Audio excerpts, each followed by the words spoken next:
Right. Are you a social chameleon? I know it sounds strange, and I'm sure most people have not had the expression before. I've tried talking to people about it several times, and so this article is it's just designed to let people learn about this concept. It's a very important concept, and some of you actually manifest those attributes of what is called a social chameleon, but you just don't know it. All right. So it's actually this is an article I wrote it, I think, in 2010, if I recall correctly. Yeah, 4th of October 2010. It was quite a bit popular. So this is my blog, as you can see. That's my photograph right at the top there. And so I published this article based on a book written by the author Daniel Coleman, and I think it's an American author. He wrote a book titled Emotional Intelligence. Excuse me. All right. So emotional intelligence, some of you may have heard it, as against the what we call the IQ, which is literally fixed. It's something that you're born with. It's more like your DNA. You can't change it. Your IQ, intellectual quotient. The emotional intelligence, however, is a social skill actually, and it has a number of key dimensions that can be used to assess a person. In other words, you can manifest various dimensions of what is called emotional intelligence, and the combination of all of them will be what could be used to arrive at an emotional intelligence quotient for you. All right. So basically, it's a reflection of your proficiency or your competence in terms of how you are able to relate with other people. So it's a kind of a dimension of an interpersonal ability, your ability to get along with others to achieve your purpose in life. So no one is born with a fixed emotional intelligence. You actually just develop it. You can improve on it over time. It's something you can consciously decide to improve on. All right. So like I said, the book Emotional Intelligence was written by what's his name, Daniel Coleman. All right. So you can get a copy of that. It's available online. I'm very sure of it. All right. Well, I got a copy. It was actually given to me by my mother some years ago. All right. So one important dimension of emotional intelligence is interpersonal effectiveness. In other words, the ability to get along with other people, including people you don't necessarily like.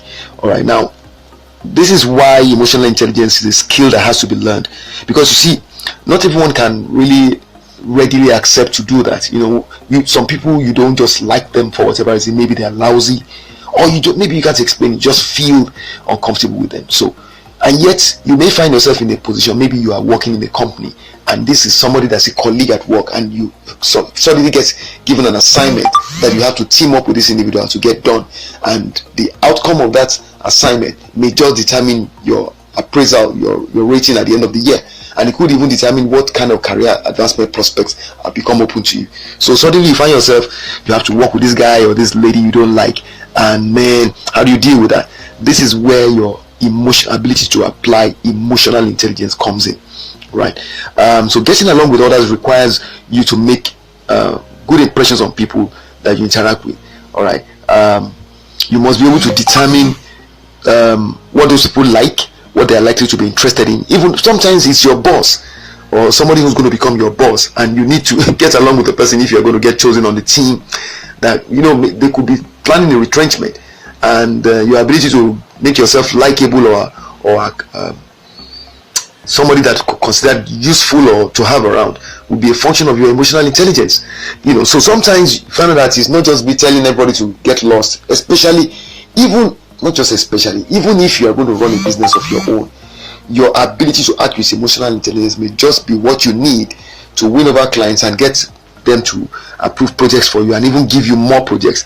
Okay. So those who are able to master the skill of emotional intelligence, or what is called effective impressions management, okay, often achieve their goal of having successful relationships with many different kinds of people in different social environments or circumstances. And in many cases, this ability will help you succeed in professions or vocations. For instance, like acting, trial law, where you have to work as a prosecutor, or a defense attorney, indeed, in sales, in diplomacy, in politics. Think about it. You find that sometimes you see a lawyer representing somebody everybody knows or believes is guilty, And even the lawyer himself may have his own personal reservations. But if he's working with the state will say, you are going to be the defense attorney for this guy because you're state defense attorney, and so you have to represent this person. Everybody thinks he's a killer and he's guilty of killing the individual you're supposed to defend. But you know, as the law says, the saying goes, each person is considered innocent until proven guilty. So you may find yourself saddled with the responsibility of defending this person that the entire populace believes is guilty of this offense. And that has happened to some people who had to be defense lawyers for some of the criminals that everybody wanted locked up, and they had to do their jobs well, and sometimes they got the guys off the hook, even though deep down within themselves they didn't like the individual they were representing, but they had to do their jobs, and in order to do their job they had to function as social chameleons. That's just the reality. So now the thing is this, what I'm talking about here is the fact that being a social chameleon, you can function as a social chameleon with integrity. And there are people, however, who are very good at being social chameleons, but they function without integrity. So I'm going to talk about those two different types. So it's good to be a social chameleon, but bad to be a dishonest social chameleon. All right, now the author of this concept, Daniel Coleman himself, actually, I'm quoting him here. He said in his book, another perhaps more crucial kind of self-monitoring seems to make the difference between those who end up as anchorless social chameleons trying to impress everyone, and those who can use their social polish more in keeping with their true feelings. All right, he said that, and he was in that regard, he was talking about the fact that there were people who were good social chameleons, but there are some people who became naughty and began to manipulate others for personal gain using their abilities as social chameleons. Because this, like I said before, it's something you can develop. Okay, so it becomes a skill you can use, and you can really be very effective at it and be able to get people to do literally anything you want, or be able to achieve your outcomes, your desired outcomes, almost at will. So we have instances where someone with this ability could become a social chameleon and take it to the next negative extreme. Okay, and he or she begins to apply it without integrity. In other words, he or she might decide to do it without being true to his or her inner values. For instance, or to put it another way, the person becomes duplicitous, or becomes somebody that speaks from both sides of the mouth, or somebody that acts without integrity or without conscience. So that person will show one face to the world while hiding his or her true self on the inside. So your purpose then will be to deceive and manipulate others for ulterior gain, for negative, for personal gain of some ulterior motives. All right, so at this point that person would have become what Daniel Coleman described as an anchorless social chameleon, somebody that's not rooted, somebody that is choosing to act without integrity. So in case you have not still understood it, the anchorless social chameleon is the person who uses his or her interpersonal skill or social polish in a dishonest way so as to exploit those she or she relates with. Remember we said a social chameleon can be somebody that can get along with different people, and that might be a very good skill for you as an actor. It could be a very good skill for you as a person who is a PR consultant, a public relations a spokesman for a company, a human resource manager. You need to flow with people. In fact, to be a leader of different kinds of personality, and that's something you have to deal with in society.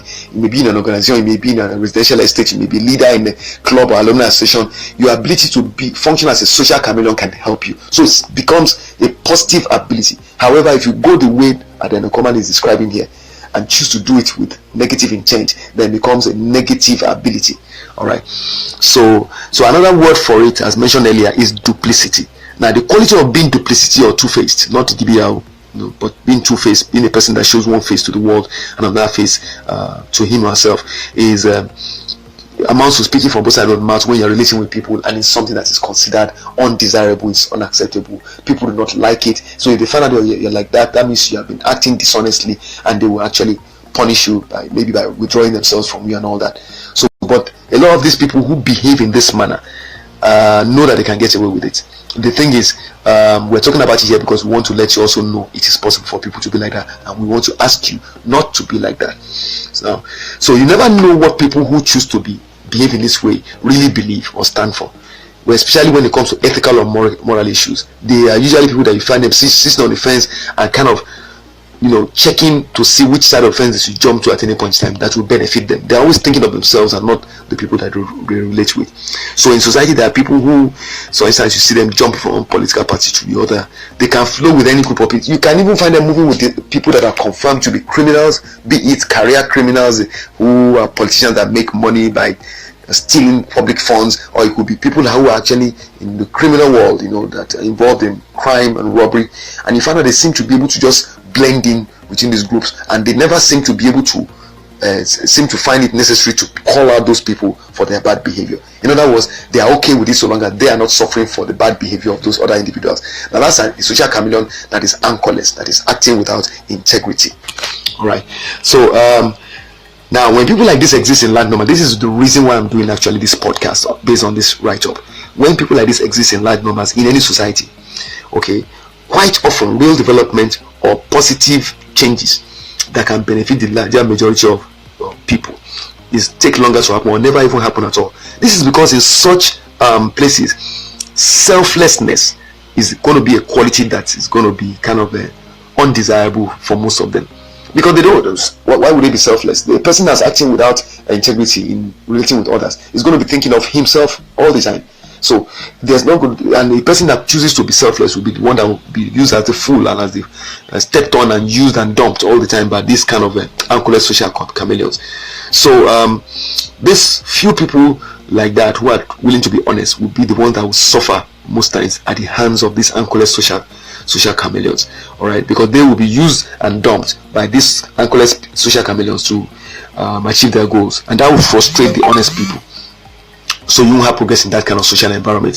So any social group or organization that wishes to develop and progress, okay, whether it's a company, whether it's a family, whether it's an alumni association, whether it's a country, okay, needs to ensure that its members are taught or coached as early as possible in life, okay, because Daniel Coleman recommends that. It's actually something that can be taught, all right, that they act in accordance with their deepest feelings and values, no matter what the social consequences might be. In other words, even if you know that doing so might make you unpopular, speaking the truth, acting in line with integrity, acting with integrity might make you unpopular because maybe other people are trying to pressure you to do that unpopular thing, that popular thing, because it benefits them, but you know it's wrong, and you know that trying to get along with them under certain circumstances is not right, because then they will get away with corruption, for instance. So maybe they are saying take a bribe, like everybody else is taking a bribe.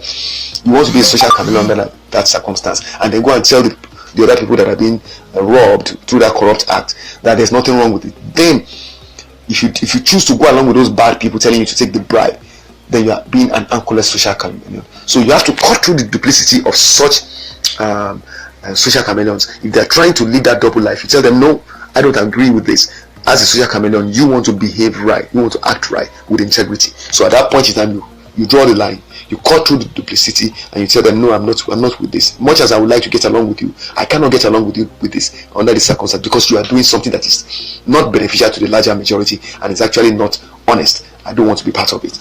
All right. So everyone has the ability to learn or develop your emotional intelligence, so long as a child is given coaching very early in life and helped through life as he's going in the formative years towards identifying and developing the various dimensions of emotional intelligence. She will, or he will, over time grow into a socially competent adult that is able to engage in reasonably balanced and successful interactions with others.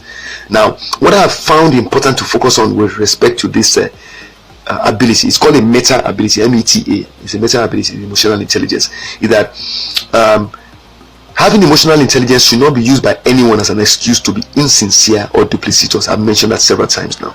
If you want to be popular, so you're trying to be insincere and duplicitous to be popular. You don't want people not to like you. There are some people who go around like that.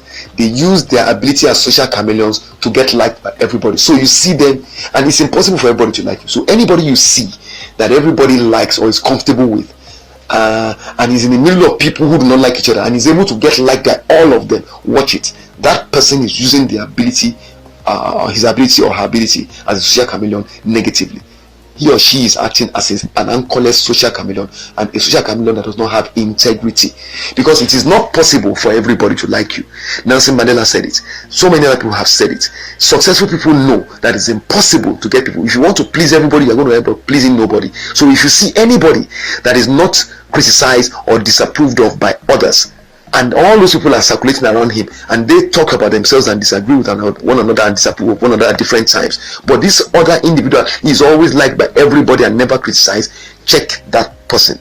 That person is functioning as an anchorless social chameleon, trying to blend with each person. So you'll find out that he or she will tend to want to relate with people one-on-one and never with them as a group together in the same place at the same time.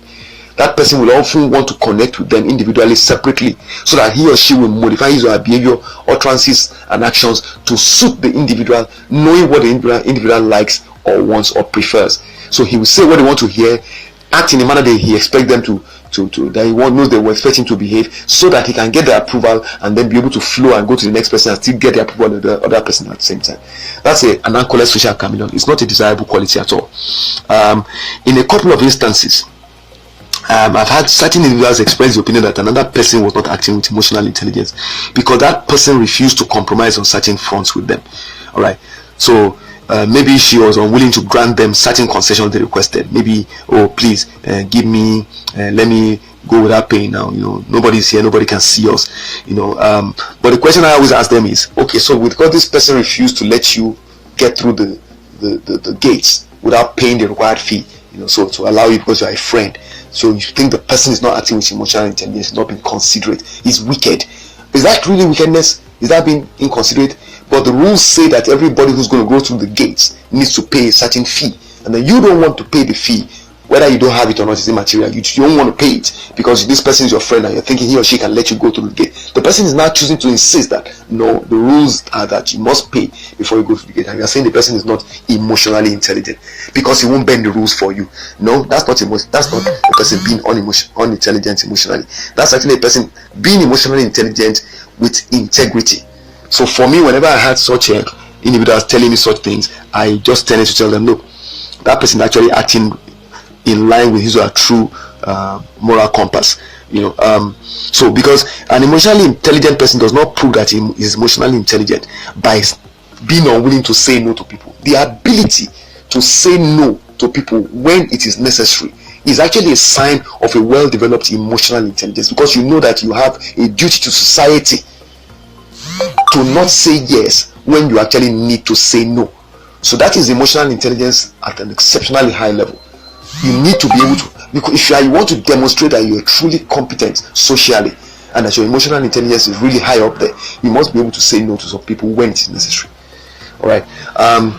So the onus falls on you, who is being told no by this emotionally intelligent person, to ask why the person is saying no. That's if you don't understand it yourself. Especially if the person has not said no to you before or in the past. So that, assuming that you, as the person asking a favor, are the only one with a valid need that requires priority attention from the other person, is a massive, actually, demonstration of the fact that you lack emotional intelligence under that circumstance.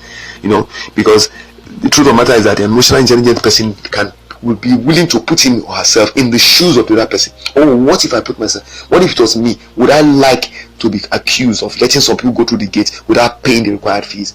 Would it make me look good? Is this right for me to do? So once you do that, then if you cannot do it, if you know it doesn't make you look good, why would you want to ask somebody else to do it? But a lot of people are like that. They're self-centered and they want to use the need to get to be liked to manipulate others. All right. Maybe just to conclude, let's go to the question I started this write-up with. So are you a social chameleon? Based on what I've said now, think about it. You are able to get around with people. Is that something you are able to do? You get around with people in different fields, different cultures, from different cultures. I am like that. I'm a person I can work with. I told somebody some time ago, I think that was in about 2002. I said, when I was in the company I worked in as a manager, Guinness Nigeria, I made it clear that I could work with the devil himself to get my job done, because that was how passionate I was about my work. So even if I didn't like somebody, the minute I knew that I needed to work with the person cooperatively to get the job done, I would dispense with whatever my reservations about that person were, and I would straight away go on to work with the person as if we've been best of friends. And it always shocked them. Those people who knew I didn't like them, we didn't get along, we never spoke, and yet I would willingly and readily simply switch to a different mode and work with them as if there had never been any difference of opinion between us. And then subsequently after that, I would even continue to maintain a decent relationship with them. However, I would still keep a little bit of social distance with them, because I didn't exactly agree with some of the ways they conducted themselves and all of that. So I was a person, and I learned that in the corporate world, that if I wanted to advance in the corporate ladder, I needed to be like that. When I became an entrepreneur, I found it even more important, that it was even more important for me to be that way, because it was important for me to be able to cross those barriers, the personality barriers that I found different people had. So if I had a person that was behaving in a funny way, I had to look beyond that and look at the way to connect with him emotionally to ensure that I would get what I needed to get through him or through whoever else he worked with. So this is something that's important for you to develop if you want to achieve advancement in life. Now, I will say this to end. When you're acting with integrity as an emotion, as a social chameleon, it's important to be true to yourself. That was what I was saying about the aspect of the dimension of emotional intelligence that has to do with being an alcoholic social chameleon. All right. So maybe, for instance, you are a member of a group, an association, or a family, and you find that sometimes in the family there are some people who are not behaving in a manner that benefits the rest of the members of the society. In fact, you find that there are some members of the family that are behaving in a manner that hurts other members, really hurts them. And you find that some people are trying to be politically correct, so they're trying to be anchored social chameleons. They know what needs to be said or done, but they are willing to do it because they don't want to offend one or two people, maybe within the family or the same group or the association or club or whatever. And so they keep what we call pussyfooting around the topic, or going around, tiptoeing around the issues. So they don't want to hit the nail on the head and tell the person who needs to be told that this thing is wrong. So they are being anchorless social chameleons by wanting to avoid conflict in order to keep themselves on the good sides or in the good books of those people that are doing naughty things. This is when you, as much as you want to be friendly and to get along with everybody, will need to now act with integrity as a social chameleon. You will not look for a way to just go into head-on collision with them emotionally, but you will want to also call them out by asserting yourself and insisting that the truth be faced and the truth be spoken. So it is very important for you to do that if you know you want to function as an authentic social chameleon that has integrity. Otherwise, you then fall into the group of people that are regarded as social chameleons that are anchorless, and then you do nobody a favor, you don't do anybody any favors by doing that. So you need to stay alert to the need to avoid crossing over to the extreme negative end of this ability scale, where you begin to function without emotional integrity. You fail to do this and you will become the anchorless social chameleon described by Daniel Coleman, which could cause you major embarrassment if another person, possibly a social chameleon with integrity, decides to take you up. That's what's tends to happen. If I see somebody behaving in that manner, I call them out straight away, because we need people who are social chameleons for society to evolve and to progress. But we must make sure that we discourage people from functioning as anchorless social chameleons, because then that will be people will be acting as social chameleons with dishonest intentions. So they'll be manipulating everybody, and there will not be progress or advancement. So progress, advancement comes from social chameleons being plentiful in society, working cooperatively with one another to make things happen in a positive way. Okay, retrogression will happen when social chameleons are functioning with dishonest intention. Okay, I hope you understand that. If you have any questions, you can reach out to me. My name is Solagbade. I wish you well.